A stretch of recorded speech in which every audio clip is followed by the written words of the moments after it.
رحابها في لغات مختلفة، أحيانا في لغة أردية، وأحيانا في لغة هندية، وأحيانا في لغة إنجليزية، وأحيانا في لغة عربية، كما إنها أخذت اليوم الحفلة العربية، وإن كنت ساهمتن في هذه الحفلة.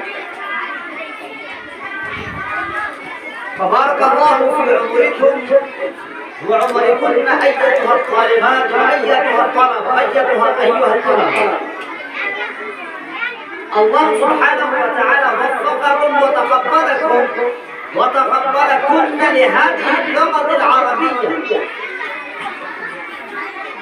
ووفقكن ووفقكم للالتحاق بهذه المدرسة العربية المسماة بخديجة الكبرى للبنات والبنين.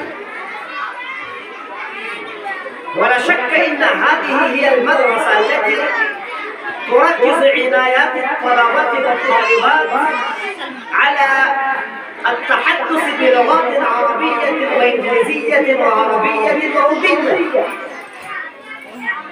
وهذا من فضل الله سبحانه وتعالى عليكن وعليكم أيها الطلبة والطالبات، أنه تقبلكم وتقبلكن لهذه اللغة العربية.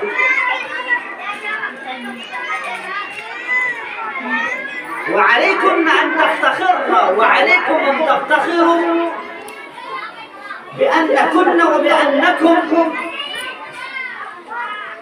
تتحدثون وتتحدثن بلغة عربية وهي لغة النبي صلى الله عليه وسلم.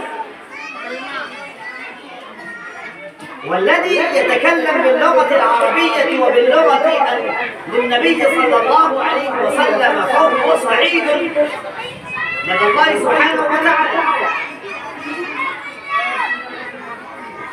فبهذه المناسبة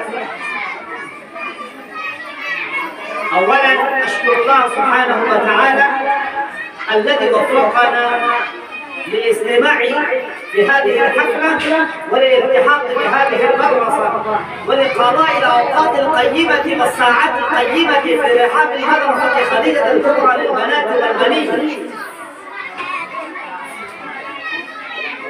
وكذلك إنني أشكر مسؤولي هذه الدار ولا سيما مؤسس هذه الدار الحاج حسيب الرحمن، أدام الله حياته وبارك الله في حياته.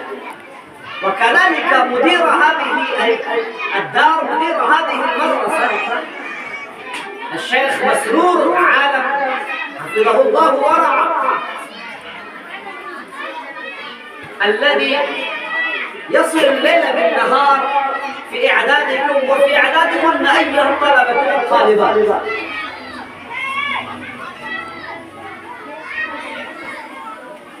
أيها الطالبات،